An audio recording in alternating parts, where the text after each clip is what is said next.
얘기를 했는데 잘난 배우자 얘기하다 보면은 당연히 자연스럽게 따라오는 게 잘난 집안 얘기잖아요. 예. 잘난 집안에 가면은 무시당하기 일쑤라고 온갖 얘기들이 다 떠돌고. 근데 또 그렇다면 아예 없는 집안에 가면 그건 또 진짜 편한 건가? 그걸 잘 모르겠어요. 그렇죠. 그 이야기를 우리 여에스타 마담님의 이야기를 듣겠습니다. 금수저 집안을 마다하고 흑수저 홍걸과 결혼했다.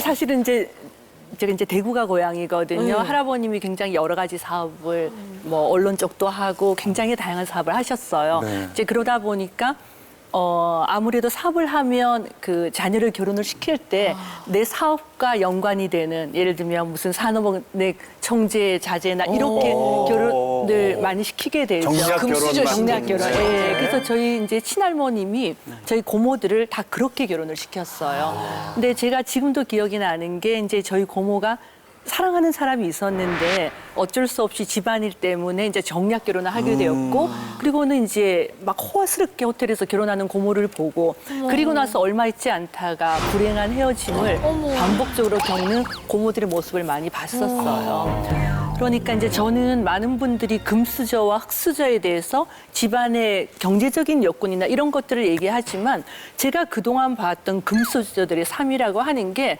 정말 이건 흑수저예요. 예를 들면 제 친정 어머님도 이렇게 금수저로 자라서 금수저 집안으로 시집을 왔는데 하는 일이라고는요 딸기 꼭지 따는 거. 그러니까 예를 들면 손님들이 오기 전까지 정원에서 이렇게 파리를 이렇게 쫓는 거예요? 음식에 파리 네, 그럼요. 이렇게 정원에 정원에서. 가든 파티를 하면 그 파리들이 날라오니까 그 며느리들이 하는 일은 이걸 하죠. 네. 그리고 또 손님들이 오면은 딱 정장을 빼고 이렇게 서 있어야 되고 또 주위에 계신 분들 보면 잘 아시겠지만 새벽 3시 반이면 며느리들이 일어나서 뭐 크라상 샌드위치를 싼다든지 밥을 만들어야 되잖아요. 그러니까 저는 그런 삶이 정말 너무 싫었어요. 허울 좋은 삶. 예, 네. 정말 행복하지 않아요. 그리고 예를 들면 저는 오늘은 이제 금수저 얘기해야 될 것 같아서 블랙 앤 화이트를 입고 왔는데 제가 보통은 빨갛고 파랗고 노라 이런 옷을 좋아하잖아요. 예, 예, 근데 예. 아시죠? 청담동 며느리는 블랙 앤 화이트로 입어야 되잖아요. 역시 안 되네 나도. 아유, 망했어. 아유, 안 돼. 우린 성인의 삶이야. 잘생긴 여자는 나빴어. 블랙 앤 화이트를 입어야 되는데 제가 이제 집안에 관련된 강의를 갈 때 어쩌다가 이제 알록달록한 옷을 입고 가잖아요. 그러면 친정에서 저를 보고 그 강의장에 도착하는 순간까지 화가 나셔서 마음에 안 드시는 마음에 안 드시니까 아래로 훑어보시면서 이렇게 얘기를 왜 격조가 떨어지는 의상을. 의상을 입느냐고. 그러니까 이제 저는 그런 게 너무너무 스트레스였어요. 그래서 저는 이제 남편을 만났을 때 사실은 그 남편 집이 굉장히 부유하지는 않았지만 저희 도련님의 인상, 시부모님의 인성 그리고 그런 것들이 저는 너무 좋아서 이제 결혼을 했는데 저는 너무 선택을 잘한 거예요. 알고 봤더니요. 저는 금수저 집안의 흑수저예요. 저는 타고나기를 유전자가 저축하고 저는 똑같이 이렇게 있어도 저는 용돈만 받으면 모든 걸 저축하고 시집갈 때 제가 4천만 원이나 가지고 갔거든요. 제가 본 인턴 레지던트 때 급이 50만 원밖에 안 될 때 모아서 저는 4천만 원을 들고 시집을 갔어요. 근데 저희 남편은 그렇게 여유롭지 않은 집안에서 부모님의 도움으로 8천만 원을 받아오더니 그리고는 이제 결혼을 했잖아요. 결혼을 했더니 저는 백화점을 가면 주로 지하 1층에서 먹어요. 분식이나 냉면을 좋아하거든요. 남편은 항상 백화점 꼭대기층을 가자고 얘기해요. 레스토랑인데? 그리고 주말이 되면 네, 주말이 되면 저는 그 집 근처에서 먹고 싶은 남편 호텔에 있는 브런치가 어떻겠니 이러는 거예요. 그러니까 완전 다른데 어디가 웬일이에요? 그래서 사실은 저는 이제 그게 남편이 뭐 나쁘다 이런 걸 떠나서 우리가 그냥 생각하는 금수저와 흑수저가 아니라 그 DNA, 유전자가 정말 어떤 성격인지를 봐야 돼요. 아무리 돈 많아도요. 그런 스트레스 받아. 이게 무슨 따뜻함이라는 게 없잖아요. 아시잖아요. 그 황금빛 내 인생인가? 그 주말 드라마 예, 예전에. 그 예. 보시면은 거기에 이렇게 앉아서 경망스럽구나. 그런 높은 목소리로 웃어서 되겠니? 우아하게 웃어야지. 이런 거요. 네, 그래서 저는 저희 남편하고 결혼해서 너무 좋았어요.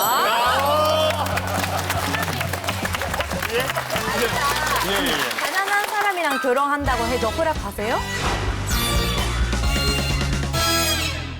그럼요. 저는 어떤 마음을 가지고 있냐 하면 그걸 볼 거죠. 가난하게 자랐어도 이렇게 마음이 비뚤어지지 않은 사람들이 있잖아요. 그러면 예를 들어 그 금수저 집회를 가더라도 그걸 그대로 받아들이면서 잘 어우러질 수 있는 사람이 있는데 굉장히 이제 가난하게 자라면서 어떤 이렇게 마음의 상처가 너무 많은 사람이면 힘들 것 같다. 그래서 저는 조건이 부모님들이 화목하고 우리 아이를 사랑해주고 저 아이가 사랑하면 저는 정말 잘해주려고요. 그런데 저희 남편 저기 그렇게 많이 가난하지는 않아요. 아니요, 그건 아니에요. 저희가 워낙에 이분법적으로 얘기를 하잖아요. 돈 많으면 무시할 거다. 그럼 그러니까 그런 게 아니라 이왕이면 두 개를 선택한다고 할 때 이왕이면 그러면 돈도 뭐 많고 좀 이래저래 빵빵 그런 시댁이 좋지 않을까요?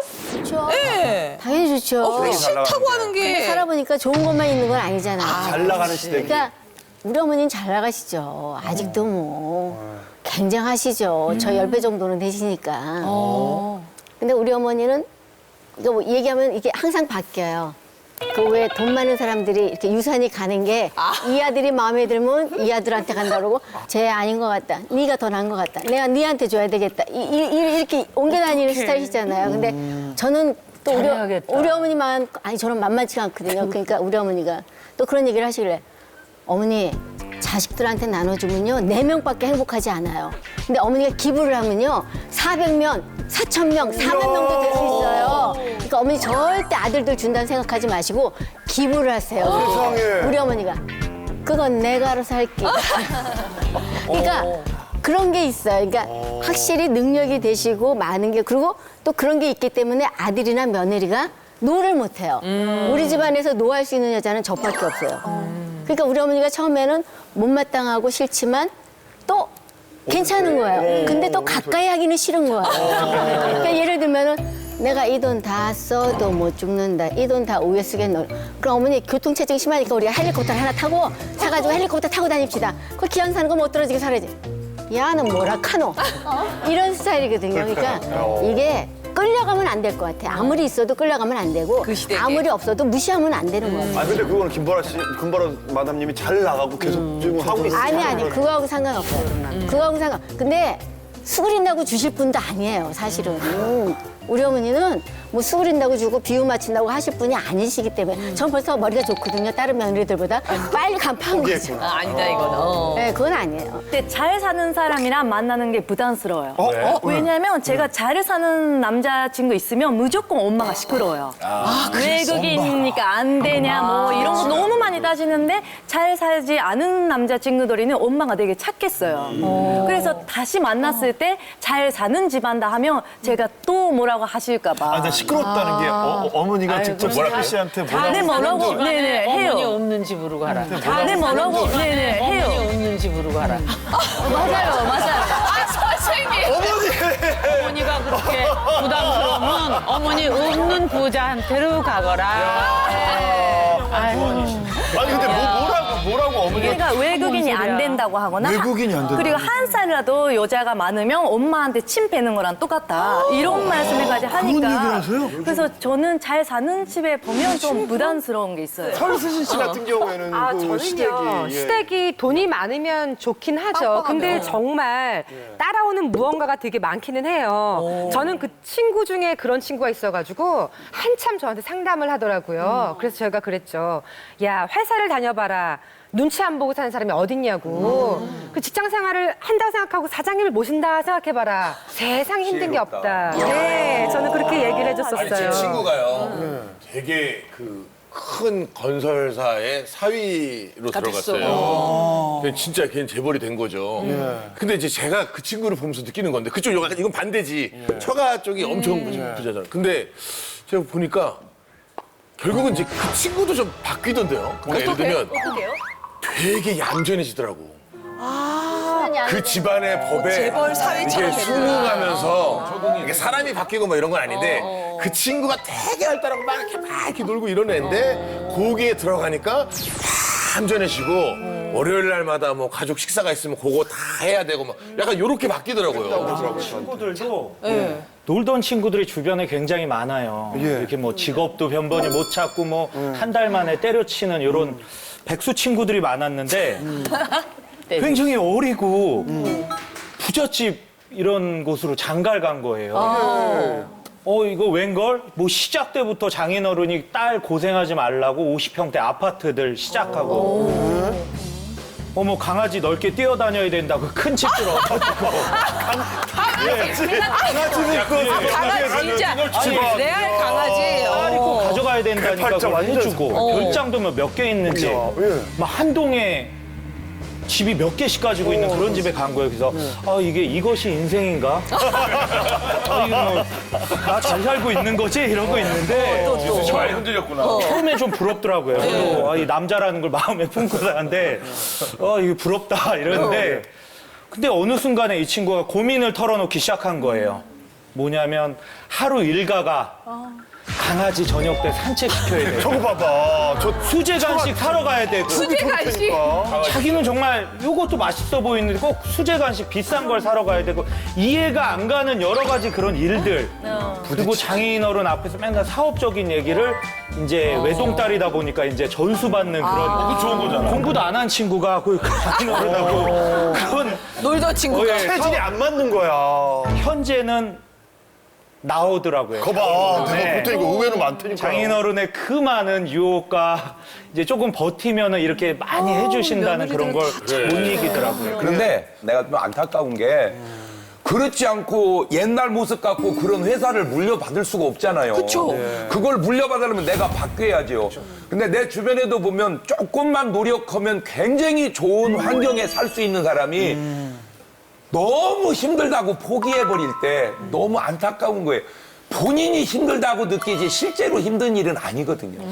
제가 노력 중이에요. 본인이 힘들다고 느끼지 일반인은 다 할 수 있는 일이거든요. 저같이 눈치 많이 보고 있어요. 그러니까 뭐 그것도 나쁘다는 건 아니지만 웬만하면 적응하고. 근데 우리 집안에 하나 애 괜찮아요. 다 괜찮고 지 부모도 괜찮고.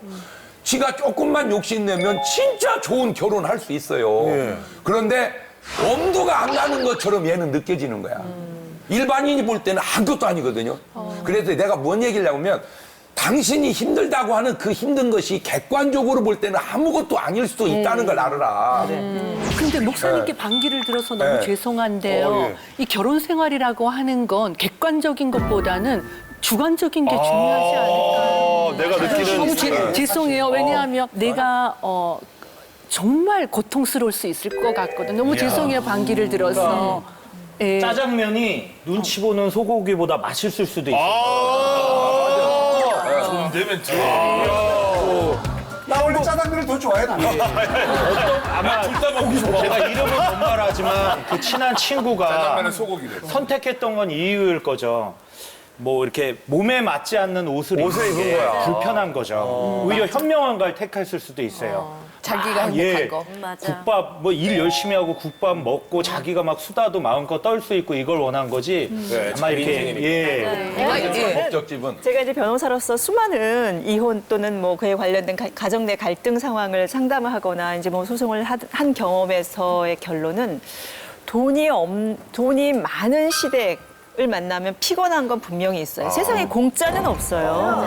적어도 시댁에서 베푸는 것이 금전적으로 크면 그에 대한 대가를 당연히 며느리에게, 예를 들어서 제가 아는 사람은 시댁에 전화 오면 그냥 본능적으로 벌떡 일어나서 네 어머님 이렇게 일어나서 받아요. 당연히 전화에 화상이 아닌데도. 그런데 돈이 없는 시댁은, 이 돈이 있는 시댁이 피곤하다면 돈이 없는 시댁은 더 피곤할 수 있어요. 사실은 그렇다고 해서 돈이 없는 시댁이라고 해서 우리는 너에게 해줄 게 없으니 너도 우리한테 그렇게 안 해도 된다. 라는 경우만 있는 건 아니거든요.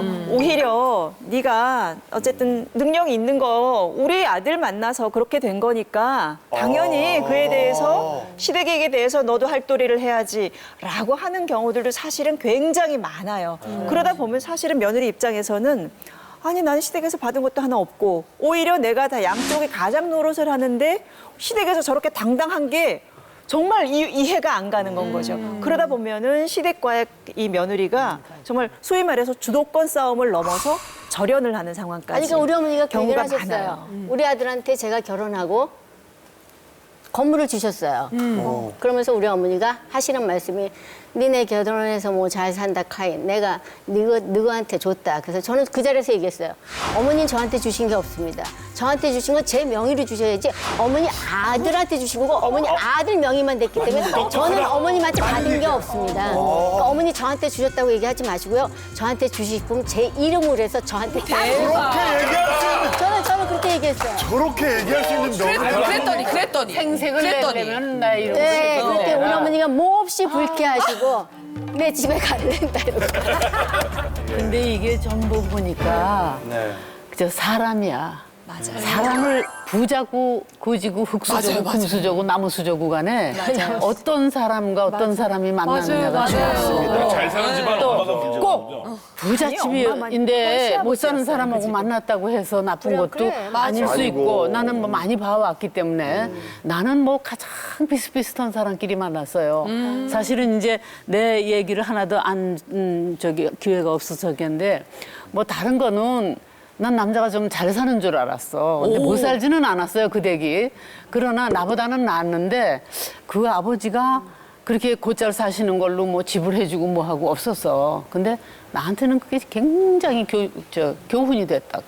없는 집에서 이렇게 읽어가면서 사는 걸로 뭐 나 막 쓰고 뭐 이래도 난 남편이 고맙다는 거는 내가 막 쓰고 뭐 하고 그래도 그냥 그 돈에 대해서 이게 몰라요. 왜 그런지. 월급을 다 오고 뭐 이래도 그냥 갖다 매겨버리면 그만이고 그보다 더 갖다 써도 그런 거 좋았고.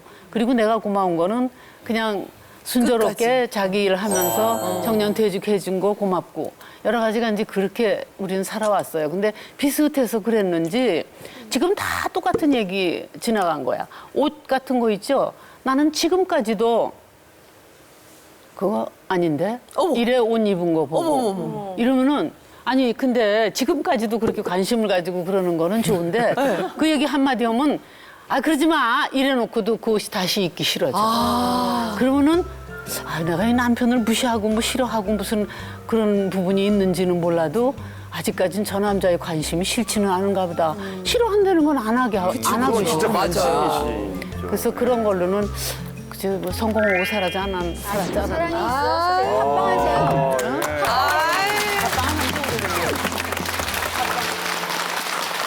더 시원해진 속풀이쇼 동치미. 궁금하시죠? 보고 싶으시죠? 지금 바로 구독, 좋아요, 알림 설정 놓치지 마세요. 꼭이요.